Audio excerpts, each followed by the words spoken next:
Today we are in Simi Valley at the Ronald Reagan Presidential Library for the opening weekend of the FBI exhibit. The library has a lot of artifacts and history on Ronald Reagan's childhood, his time as governor of California and also president, but they have exhibits that change out every few months or so. Obviously the museum has been closed, just opened a few weeks ago to the public again since the shutdown, and their exhibit right now is FBI, looking at the history of all different kind of crimes and the organization itself. Very excited to see this. Let's go inside.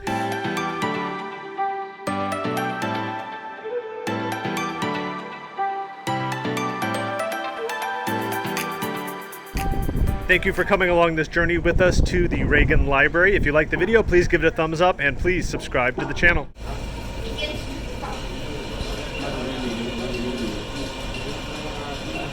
There is nothing mysterious about the manner in which the Federal Bureau of Investigation works. Its formula is a simple one. Intensive training. FBI. Fidelity, bravery, integrity.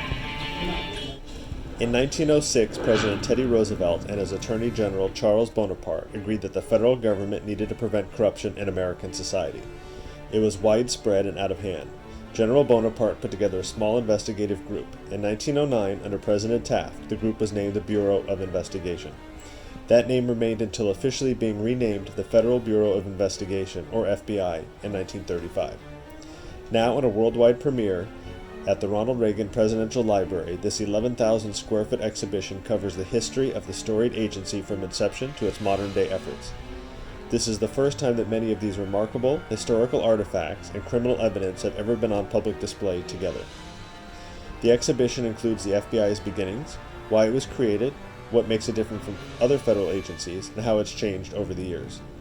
Articles on display include items from J. Edgar Hoover's office and estate. The making of an agent. What are the requirements to become an agent? What training do agents go through? The FBI's 10 most wanted list, how it originated and what they've accomplished. And major cases. The gallery showcases the stories and evidence from some of the FBI's top cases, including Al Capone, John Dillinger, and Bonnie and Clyde.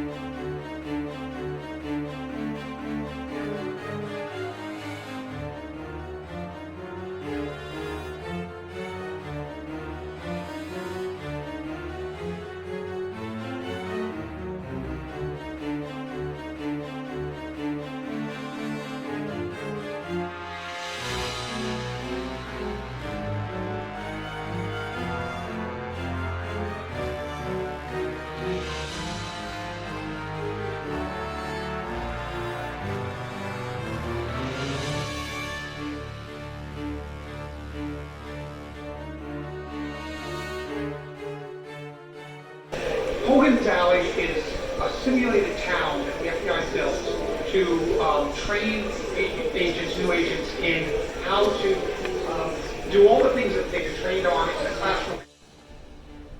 Additional exhibits include the changing face of the FBI, which showcases how the organization has changed over the years, and FBI lab setup showcases technological advancements and artifacts.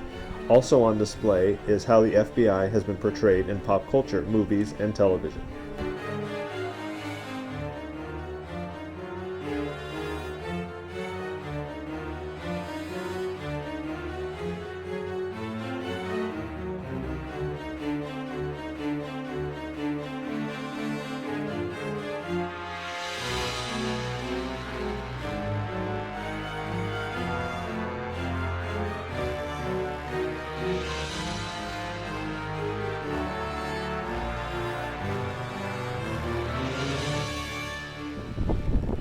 That FBI exhibit was absolutely amazing. We've seen every exhibit here at the Reagan Library for as long as I can remember, and that was my favorite. There was so much to see inside that you really have to come back and go around it again. There were a lot of people in there, and just trying to see all the signs and read all the plaques, definitely worth a second visit, definitely worth a first visit too. So if you're thinking of coming out here to the Reagan Library at Simi Valley, do it. It's included with the admission cost.